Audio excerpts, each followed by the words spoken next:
Live from the Business Radio X studio inside Renaissance Bank, the bank that specializes in understanding you. It's time for North Fulton Business Radio. And hello again, everyone. Welcome to yet another edition of North Fulton Business Radio. I'm John Ray, and we are still virtual. No, we're not back in our studio inside Renaissance Bank at the moment, but we hope that will come sometime soon.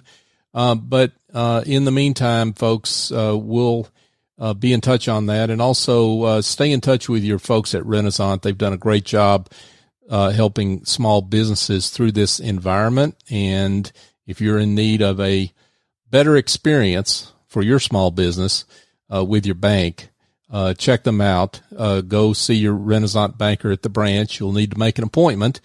They will see you inside the branch, but you do need to make an appointment. So give them a call or go to the website, renaissancebank.com. Renaissance Bank, understanding you, member FDIC. And now I want to turn to an old friend, Dr.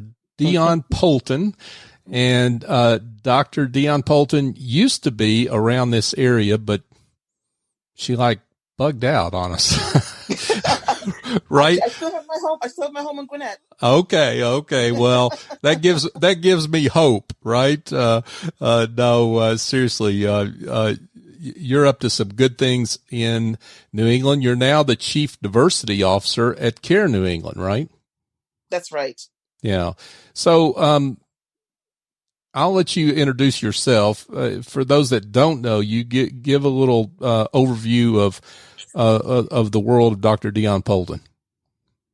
Well, once again, good to be with you, John. It's been a long time, and I'm always great to be with you, my friend. Yep. So, what should I say? I started off as a high school teacher. I taught for about 6 years, and that morphed into teaching at the university level. And I came into diversity just by chance. I kind of fell into it.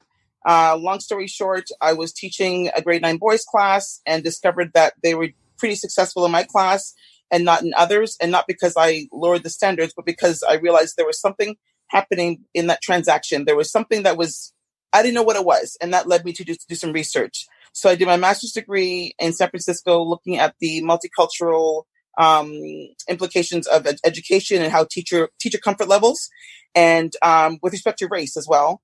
And then that led me to do my PhD at the University of Georgia, and I looked at the unconscious biases of educators, not just in K through 12, but educators in all different industries, from entertainment to law, and just to see if there was any any consistency or there's any common experience amongst all the educators. And it was determined, surprised, that everybody has biases, and that's regardless of age, race, profession. We all have them. And so that's what I did for my research. And then after that, I started my own business, and that's how I ended up meeting you and Mike Salmon. Mm-hmm. And actually Mike Salmon, to give a little plug here. He's the one that interviewed me the first time with Radio X, and then said, "Hey, you want to try having a show?" And so I tried that, and I loved it. And so I've actually been doing it for now. This is the 4th year, which is crazy.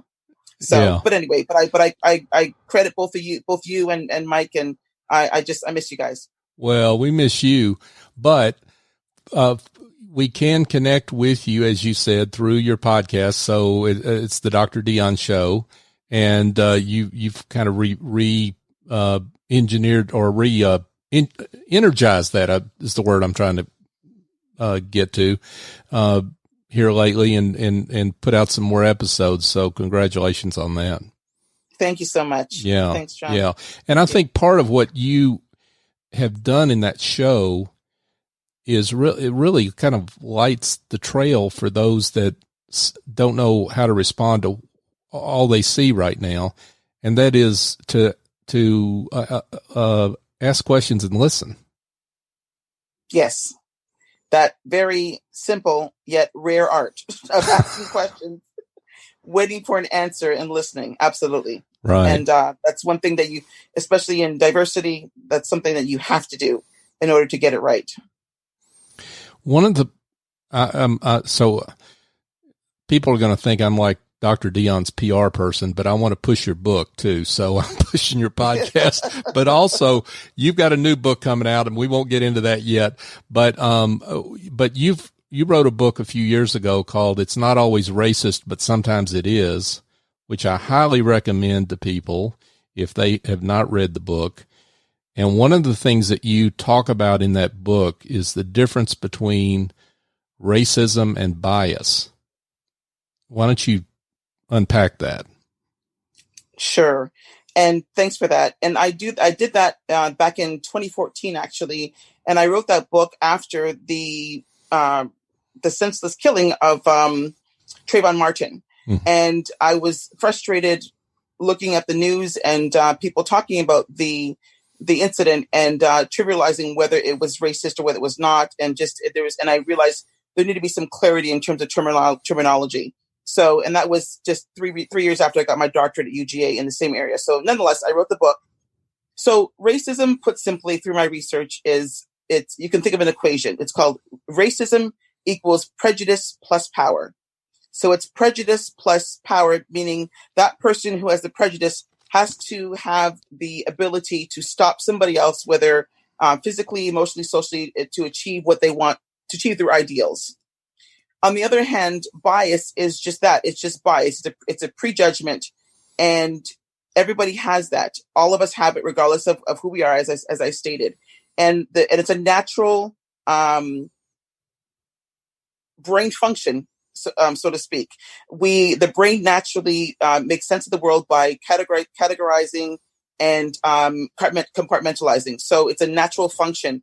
But where we get into trouble is when we start to assign value or devalue people based upon our misperceptions and our biases. So that's the distinction. So let's talk about what is happening right now. And I guess a couple things. One is I think there are a lot of white folks that are caught by surprise, and they don't understand the depth of what's happening. And maybe some of them discount it because they think all this is just going to blow over. But what has happened over the last few weeks, I think for those that are maybe a little more aware, feels a lot different. Absolutely. And I've been saying just in conversations with the staff where I am, that this is, and I put out a statement myself, and this feels different, and it is different. And I'll tell you why. Many people have been killed in the past. Many unarmed Black men have been killed in the past. But I think the difference here is we almost watched it in real time. There was a video rolling of a police officer with his knee on George Floyd's neck. And I spoke to a friend of mine who's a former police chief, and he kind of described it as it being in slow motion. Mm. And that's the way it felt. And so for that officer to casually and callously have his knee on George Floyd's neck with his hand in his pocket, almost like he was posing for the camera, it was shocking, utter disbelief. And I'll tell you, John, I have never witnessed a murder in my life. And using that word is difficult, but the officer was charged with murder. So essentially, we all individually and collectively witnessed a murder. And it's riveting. And there's no speculation as to what happened. Did he do something wrong? It's all there on tape for 8 minutes and 46 seconds. This morning, I'll share at one of the hospitals where I work at Women and Infants Hospital in Rhode Island, the residents, the physicians said, we want to do something. So they organized a silent protest. We had the media there. It was streamed live on Facebook. And we said our words at the beginning, myself and the CEO. And then we had to kneel for 8 minutes and 46 seconds. Mm. And I have to tell you, it took everything in me not to cry. 8 minutes and 46 seconds feels like an eternity. And the difference is with what happened today, and I can't even imagine how George Floyd felt, was that I knew at the 46th second of the 8 minute that I was going to be able to stand up and walk off and be fine. Right. But he didn't have that opportunity. He suffered a slow death, and he suffered. He called for his mother. Yes. So so to go back to your question, I don't know who can look at that and not be changed. I don't know who can look at that and trivialize it and not say, you know what, something needs to be done. So, if I can, I mean, how are you doing in all this? I mean, because you've got a professional stake in all this, a professional obligation. You're shepherding a organization of 8,000 employees through this time. But how are you doing in all this? Thank you for asking. It's interesting because after I released a statement, myself and the CEO, we decided to host a town hall basically for all of the employees. And I shared a story. Actually, I'll share with you. It's relevant to Georgia. When I was driving to University of Georgia doing my doctorate, I was in the car and I saw a police officer that was on, I don't even remember what the name of the highway is now. And I passed the officer, and I knew I'd be pulled over. And it was a 2-lane highway. It was me and another truck, and I was keeping my distance. The police officer pulled me over, and he walked up to the car.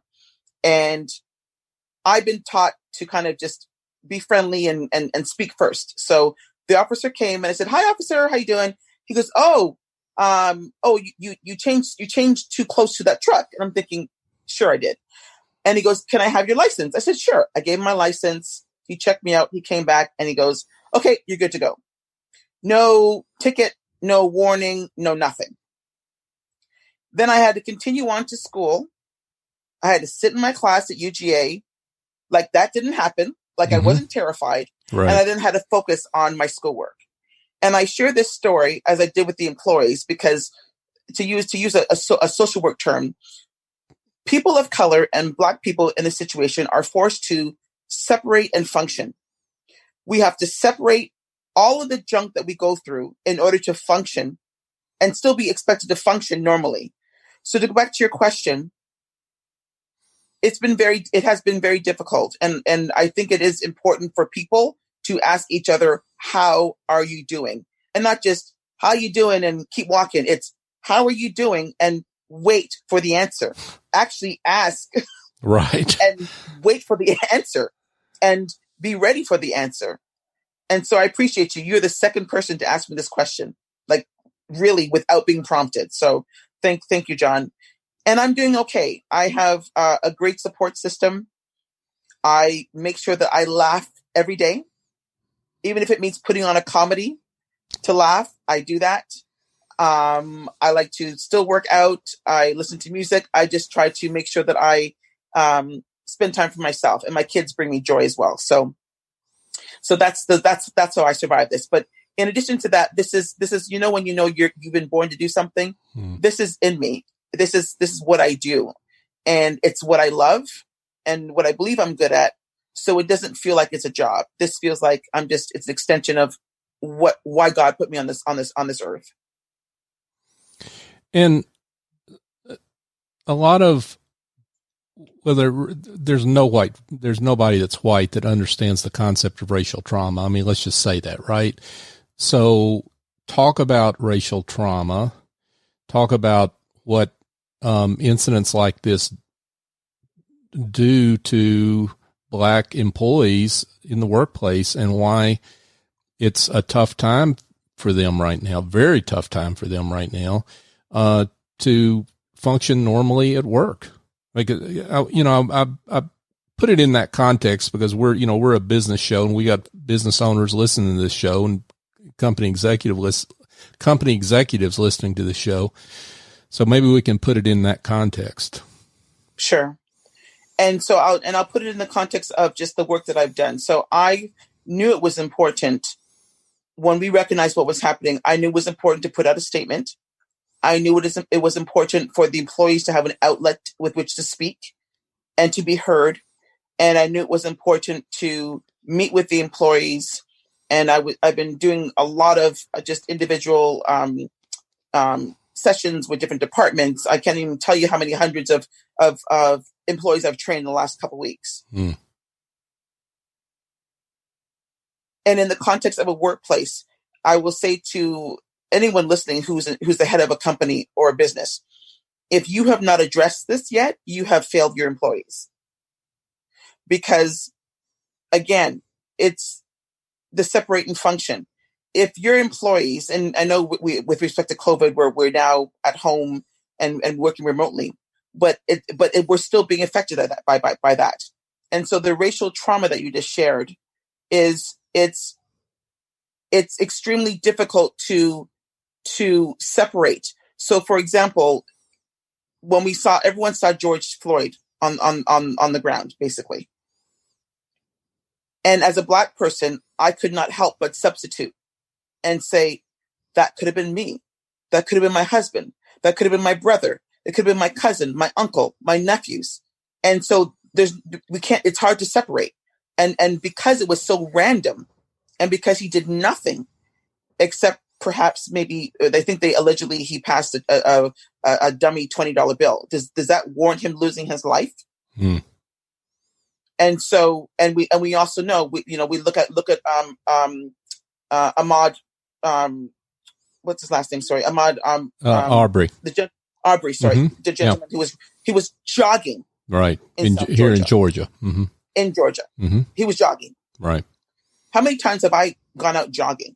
Mm. So the trauma here is that the system of racism exists that we're always functioning under anyways. And with that, I'll say that. So in this system of racism, it assumes a pervasive white cultural norm. And that means that everything, the way this system is designed is for white people. And I know it's hard to digest and it's hard to hear, but essentially when we think about it, the lighter you are, the greater the opportunities you have. The lighter you are, even the prettier you are. That's right. The prettier you are. If the lighter you are, the more benefit that you get. If you're darker skinned, you're more likely to be considered a criminal. And I'm going to give an example. I can put on the most beautiful dress or suit, and I can go into any store and still be followed. Because people don't know my education. They don't know anything about me. But unfortunately, we have been taught what skin color is and what it means. And it's unfortunate. And you did reference white people, but I got to tell you, I've had Black people do the same thing to me. I've had Indian people do the same thing to me and Asian people. So it's not just white, Black. We have been, and I'm saying we have been inundated with messaging from the media in different places about who is more valuable than others. If we think about the word Native American, you line up 10 people, I'm sure at least eight of them will have something negative to say about them, because that's the way we've been taught about who people are and whose lives are worth more. And so that's why in my teachings and in my approach to this work, it's telling people to be cognizant all the time of what you believe. Why do you believe what you believe? Where did you learn what you believe? And how can you unlearn some of the junk that we all have in our minds that we don't even know that's operating in our minds, and that's playing out in the workplace and playing out in the things that we're doing with other people? You mentioned something really important there. As folks, we talk with Dr. Dionne Poulton, who is the Chief Diversity Officer at CARE New England and the host of Dr. Dionne's show. You mentioned something very important there, and that is the things that we have learned that are under the surface that we don't even know we've learned. I mean, that's another way of saying unconscious bias. Exactly. Yes. And we all have it. We all have them. And I can't, I sit here as the so-called expert, but I have them as well. We all have them. But the goal is, how do you mitigate those unconscious biases? What do you do to make sure that when you're in the moment that you're not necessarily caught? So one thing I did learn through my research is the more that you are cognitively tired or preoccupied, the more likely your biases will come out. Mm. So perfect. Let me give an example. So after the most recent one I would say is when Kobe Bryant passed away, there was a reporter who was talking about the LA Lakers, and she inadvertently said the LA, I think she said the N word, and we can Google it and look it up. Oh my. And so she said that, and it kind of rolled off her tongue because she was cognitively preoccupied. Mm. And so the lesson there is, if we don't do the work and we don't make sure that we are really, really trying to be better in terms of what we think, it comes out, and it comes out when we're tired. So that's an example of how things can just kind of roll off the tongue and people not even realizing. Another example is, I think last year, there was a meteorologist who was talking about, he's representing the park in Martin Luther King Day. And he was on air and was looking at the video, and he said, "Oh yes." And he said, I'm paraphrasing, "Oh, look at the picture on Martin Luther King Day." That's what he said. Hmm. And he was immediately fired. And he swore up and down, "No, I would never say that on air, da, da, da." But again, when you are preoccupied, what you really think and what you've said 1,000 times will come out. Right. And so back to your question, back to what you're saying. That's why I always advocate, don't just order from a beautiful Chinese food restaurant. Go to Chinatown. When you go on vacation, of course, there's some safety issues in some places, but don't just stay on the resort. How about go into the local areas? Mingle with the people. Get some immersive options or opportunities to really, really, really get to meet other people. Go visit a Black church. Go to a mosque. Go to different places, because that's the way that you reduce prejudices. And that's by having meaningful episodes of contact with people. That's the only way. Not saying I got a Black neighbor or I got a white neighbor. It's having meaningful connections with people. And that's the way you really, really learn how to break down biases. And that's more than just having your Black friend you've always had. I mean, right. That, I mean, exactly. It's going, not just one step beyond, several steps beyond that. Right. I mean, it's about seeking out sometimes uncomfortable situations that may end up uncomfortable because you're in a place where your bearings are off. That's right. And sometimes we do have to actually intentionally try to cultivate those kind of relationships. So you and I've known you now for years, and we've established a friendship. You're a white man and I'm a Black woman. And I've met your daughter. I've talked to your daughter. I know about your family, and you know about my family. And people would think, oh, that's just, that's unusual. It's not unusual, because you and I were both open. Mm. And we met each other beyond business. And you have always, I'm going to say right here, you have always been in my corner. And I appreciate you to no end. You've always been backing me. And so it's important to try and seek out those kind of friendships. You have no idea what you're missing if you don't try and just go outside your own comfort zones. And so I asked the question, including in my book, who's your dentist? Who is your doctor? Mm. Where do you live? Who do you invite over for dinner to your house? Mm. Whose house do you go to for dinner? Right. Who do you invite to conversations? Who do you go to lunch with at work? And if all those people are largely monolithic, then you have intentionally created a life of lookalikes. And so you want to look into yourself and say, okay, so why have I created that kind of atmosphere to live in? It's 2020 and we're in a diverse community. So why have I intentionally created an environment that is monolithic to live in? And it's important to ask that question. Let's talk a little bit about another incident, if you don't mind. Sure. So it's one thing to talk about what happened to George Floyd, which is it is murder. I mean, let's just say that, because that's what it was. I was struck by the incident that occurred in Central Park, and I'm struck by it because that's the one, and I know it doesn't involve murder, but that's the one nobody's talking about, or seemingly less so.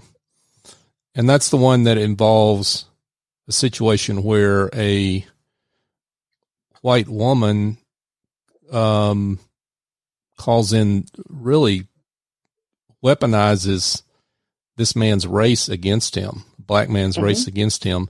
Someone who happens to be in charge of the Audubon Society. They're watching birds, for crying out loud. And she doesn't have her dog on the leash like she's supposed to in that part of the park. Apparently, I don't know what part of the park that is, but apparently that's the rule. And he's trying to make that right and get her in compliance with what's supposed to be going on there. And she calls the police and makes up a story. Now, it's one thing to talk about police misconduct, and we can all, march about that, but that's a little closer to home, right? I mean, that's something that gets into weaponizing race that any of us can be guilty of. Absolutely. And so you started off by saying that it was different than the George Floyd murder, and that it did not end up in murder. But you know what, John? It could have. It could have, yeah, for sure. If the wrong officer showed up, it could have, and I'll tell you why.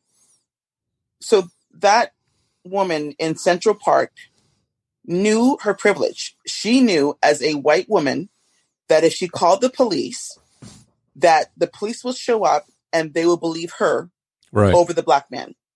And that goes back to what I said, that some people are stigmatized.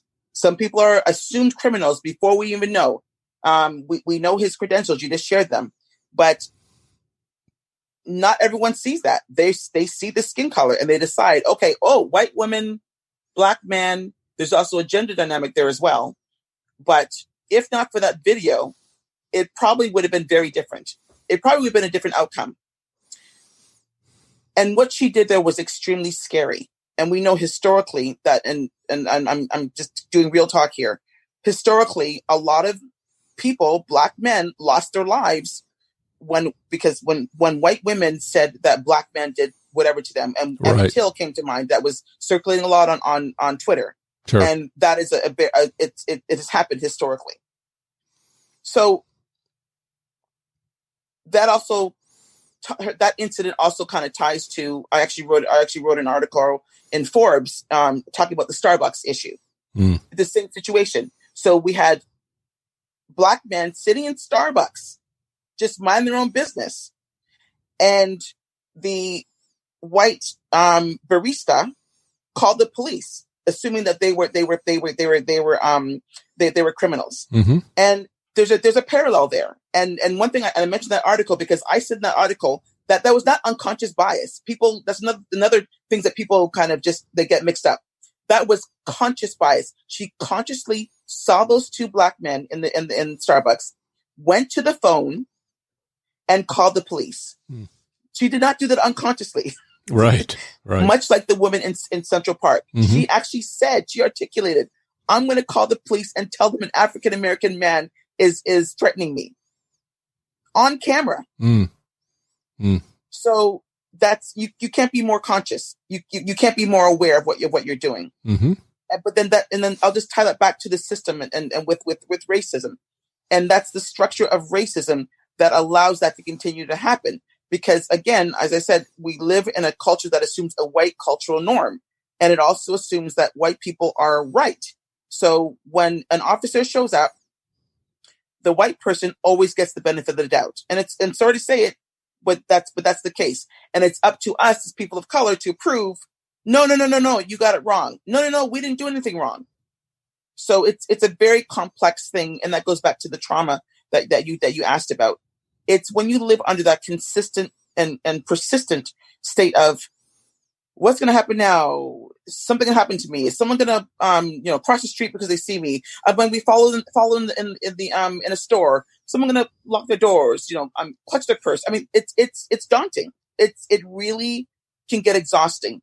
And now that I'm actually in healthcare, it's we talk about health disparities a lot, and so it's not a surprise that people of color have higher blood pressure, or Black people have higher blood pressure, because when you are living under a constant state of stress, that hormone, the cortisone levels, I mean, of course, it's going to affect you over time. So things need to change. We're speaking with Dr. Dionne Poulton, and she is the Chief Diversity Officer at CARE New England. Dionne, I'm interested in, I guess it would seem to me that companies are figuring out that their diversity program is not quite adequate. Is that a fair statement? I mean, because that word has been, the edges of that word that ought to stay there have been rounded off a little bit. Maybe that's the way to say it over the years. Yeah, I think this situation with the George Floyd, I think it's really, it's opened up many things, including also a glimpse into how organizations are run.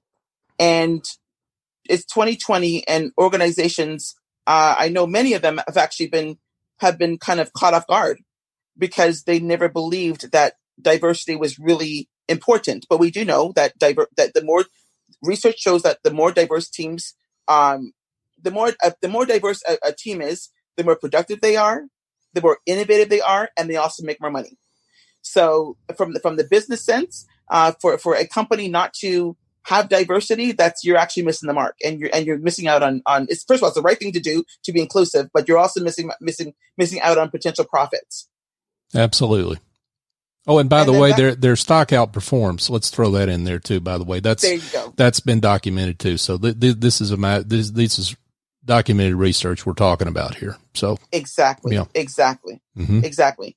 And then in terms of these situations, it's we no longer have this public private domain anymore. Social media has really blurred those lines, and so when something happens in society, we don't just leave and then come back into our businesses or into our homes and it's all over. No, we are inundated with messaging all the time. We don't things don't get turned off, and so it is actually not fair for employees to go into the workplace and expect things not to be addressed.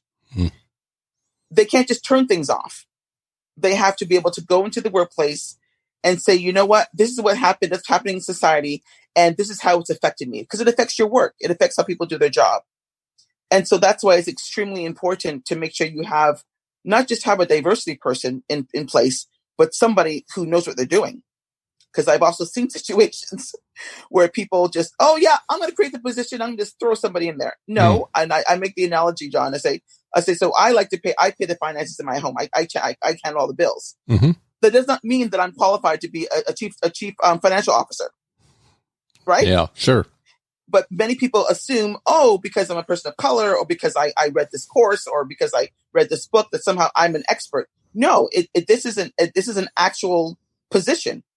And it takes years of experience to do this right and to respond right. And in the context of responses, if things are not handled properly, a person can actually do extra damage or more damage to employees than the initial thing, because it wasn't handled properly, and they can kind of re-traumatize people and say, you know what, this person doesn't get it, and then it evokes anger. So when we have these discussions, it has to be done properly. And how do I know if I'm a company, I'm legitimately trying to get it right, and that's what my motivation is. I mean, how do I know that I'm on the right track with my diversity program? I think it's important to survey your employees all the time. So a big part of, we discussed my business. A big part of my business, when I was consulting, and still a little bit now, but when I consult is doing surveys that can be presented to the employees. And so you ask them outright, how are we doing? What's your experience been like?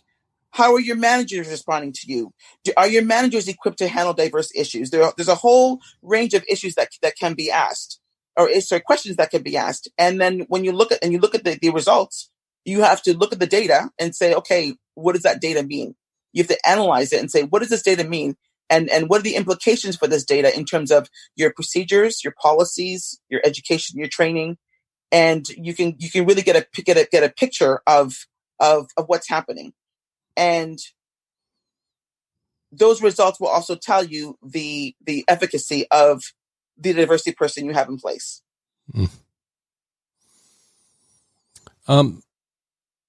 Let's talk a little bit about, you mentioned social media. So let's talk a little bit about words versus deeds. So it's real easy.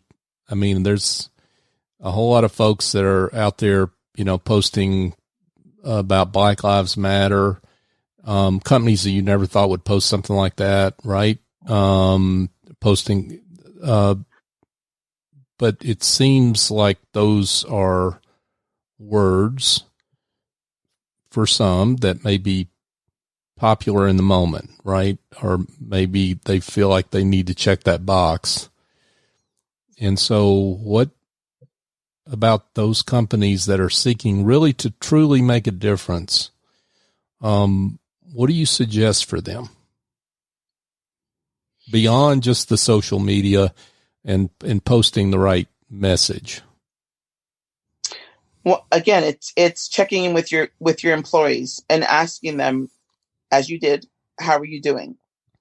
And really be willing to hear what they have to say to you. And there's nothing better than getting the experiential knowledge of people who are living what's been happening in society. So listening is huge. Listening and acting is huge.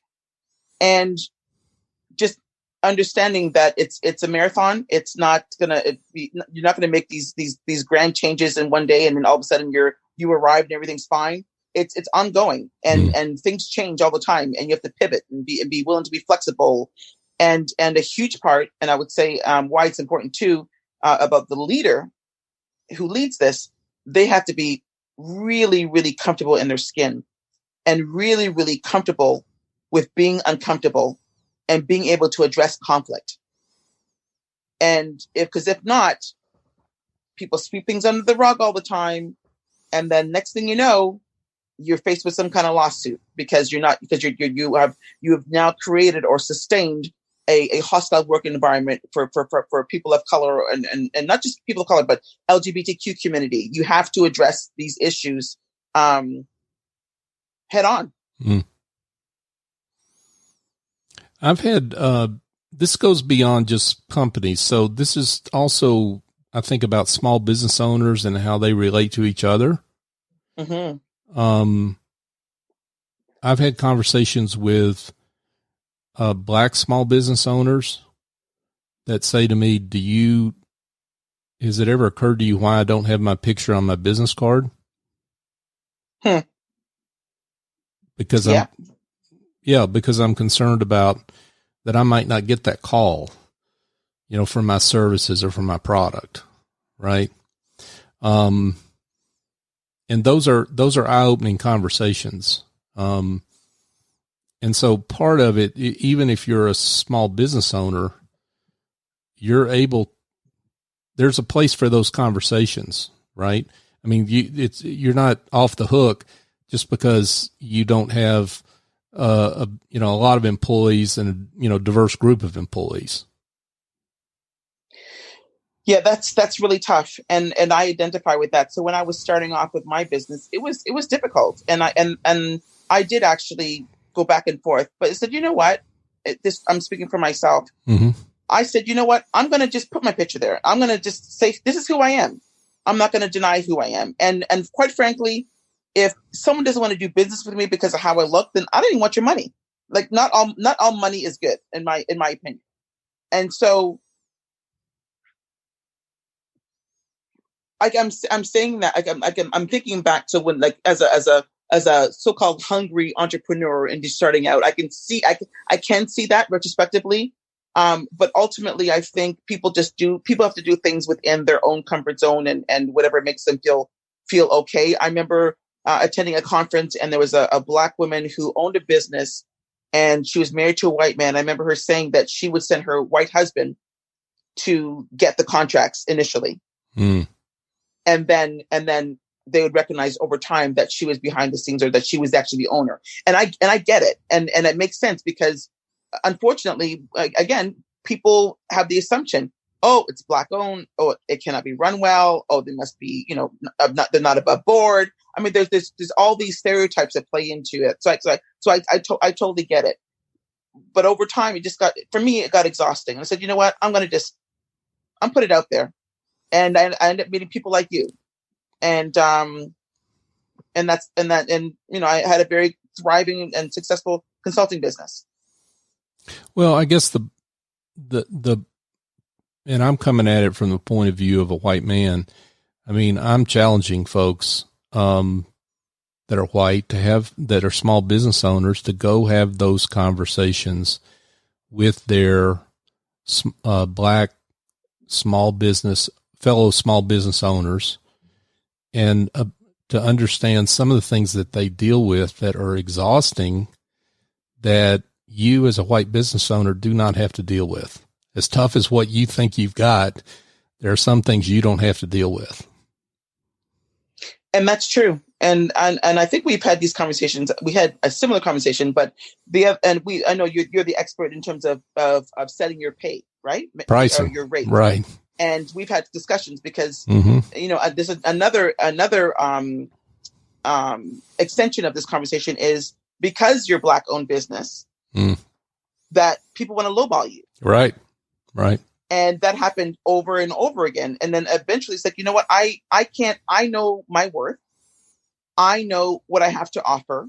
And so if you're not going to pay me my rate, then we can't do business. Mm-hmm. And I had to turn down a lot of things because people expect you to either lower your rate and or volunteer your time. And it's, oh, what do you think? It's like, I understand there's a conversation, and maybe if there's some kind of reciprocity, but if it keeps continuing on, then maybe say, you know what, I should actually compensate you for all the time that you're spending talking to all your people and giving advice. So, and because you wouldn't do that with a lawyer, right? It's also the profession, but so to your point, my advice for a lot of these business owners is to be cognizant of that and say, ask people, what can I do to support you? And I would even go even a step further. I saw a couple of days ago, Sephora, the makeup place, they decided to allocate 15% of their shelf space to minority-owned businesses. And so that's been a movement that a lot of these corporations are doing now. They're now starting to expand and now inviting in businesses of color to be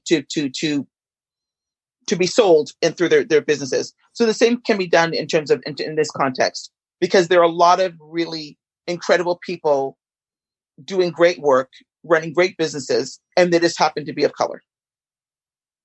For certain. And it should not be a disqualifier. Absolutely. And I think this is this is true for all young people. Let's just say that, right? Because there's some unconscious bias that goes on from folks that are my vintage. I'm not going to say what that is, but it's too, because it's too old. It's too old, Dionne. But that think oh, those millennials, right? But there's a special burden that a young Black man that's in business carries, a young Black woman, because you're mixing in the youth and their blackness. Mm-hmm. Yeah, I would say that.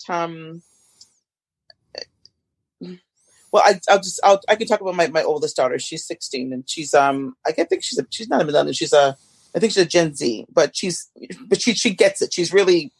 She's quite the activist, actually, and all about social justice, and it's just remarkable to hear her speak. Mm-hmm. And so, the way that I've raised her is to understand who she is, embrace herself as a Black woman, but also to be open to other cultures as I am.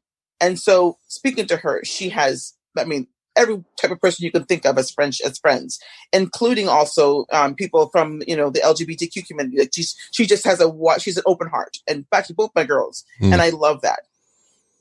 And it's interesting. She shared this with me a couple of days ago. Her name was Ella. So Ella said to me, she goes, "Mommy," she goes, I'm not understanding. She goes, even the white people who actually get it are trying hard to not appear racist because of what happened with George Floyd. And that was like so profound and deep. And so what she was saying is, what she was saying is, she has friendships. She's got people that are in her life that she doesn't think are thinking of her as being less than. But because of what happened, people are now kind of working overtime, and they're trying not to appear a certain way when they're already not that way. If that makes sense. Sure. And I share that too, because I think that the millennials, even though they may be part of different demographics, and you mentioned the Black men, the Black women, but I think, and I'm not saying that they don't experience racism, they probably do, but I think they are. The younger people are so refreshingly open and not as hung up with race the way our generations are. Right. And so that's encouraging. And that is exciting.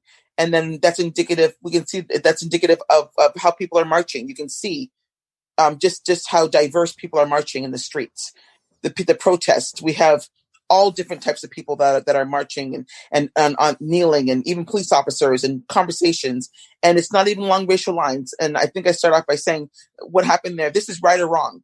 And I said, if you look at what happened and you still don't get it, that it was wrong, then something's up. And I think right or wrong transcends any difference that we have. Right. It's what happened there was wrong, and it cannot be trivialized.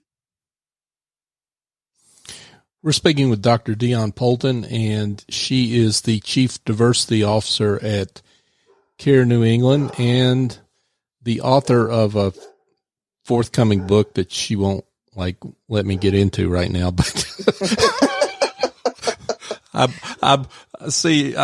trying to reel you in for whenever that book comes out. Okay. But she's also the author of a book called "It's Not Always Racist, but Sometimes It Is," and a book that I highly recommend.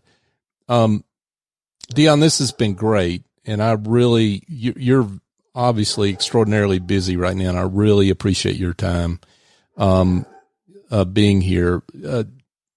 I guess, why don't you sum up kind of what your thoughts are on where we are, and what do you recommend? I mean, we talked about listening to people. We've talked about stepping out. We talked about listening with a non-judgmental presence, maybe. But what else do you recommend folks do that feel like, hey, I'm behind and I need to understand? Well, I think educating ourselves is a good thing.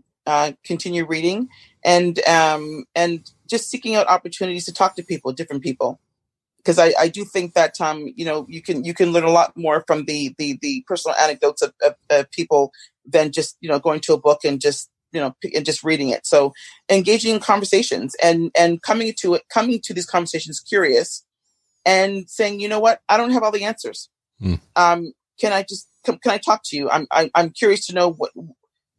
Just I think it's just having authentic conversations will definitely help. And I'll just also echo what I said earlier is I think we're now in a moment where we need to start recognizing who's on the margins, who doesn't have the opportunities. So my kids always joke with me, actually my family does, whenever even before this, every time I go into a restaurant, if I ever have a black male waiter or wait in particular, I always tip him extremely well. And why? Because, John, I know what it's like, the difficulty that Black men in particular go through in society. And so for him to be there working and fighting against the stereotype and just doing the right thing, I like to support. So in that regard, it's good you can support people. And so the businesses seek out different types of people to support your work and your endeavors. Get a diverse client to come in and do a consulting gig for you. There are many things that you can do. Well, this has been great. And, if someone wants to reach out to you, are you open to that, and how can they do that? Sure. So I still have my, my business email. So, it's Dionne at PoultonConsultingGroup.com. And, I'm on LinkedIn at Dr. Dionne Poulton, and also on Twitter. And, you could, if you just, you can Google and you can certainly find, a way to reach me, and also through you. Yep. Yeah, that's true. Well, this is awesome. Care New England do they know how lucky they are to have you? Oh, that's a sweet question. You have to ask them. Okay. I bet they already do. But I think so. It's a great environment. It's, really great people trying to do the right thing. There are 4 hospitals and 3 medical centers across Rhode Island. So it's a big job, and we're doing a lot of great work, and they're committed to fighting health disparities and making sure that everybody has an equal shot at healthcare. So it's a great place to be. That's awesome. Well, grateful for you, grateful for your work, Dr. Dionne Poulton. Thanks so much for being with us. Thanks so much for having me. Good to see you again, John. Great to see you too. Folks, just a reminder, you can find this show on any of the major podcast platforms. That would include Apple, Stitcher, Google, Spotify, iHeartRadio. Do I have to go on? I mean, we're on all those platforms. And you can find us at North Fulton by searching North Fulton Business Radio. That's how you can find us on any of those platforms. We'd love it if you could give us a nice review, because it helps folks find the show and promote the great work of folks like Dr. Dionne Poulton and the other business leaders that we've had over the last 4 years. You can also go to northfultonbusinessradio.com and find our show archive there as well. On LinkedIn, Twitter, and Facebook, we're at North Fulton BRX on all those platforms. So for my guest, Dr. Dionne Poulton, I'm John Ray. Join us next time here on North Fulton Business Radio.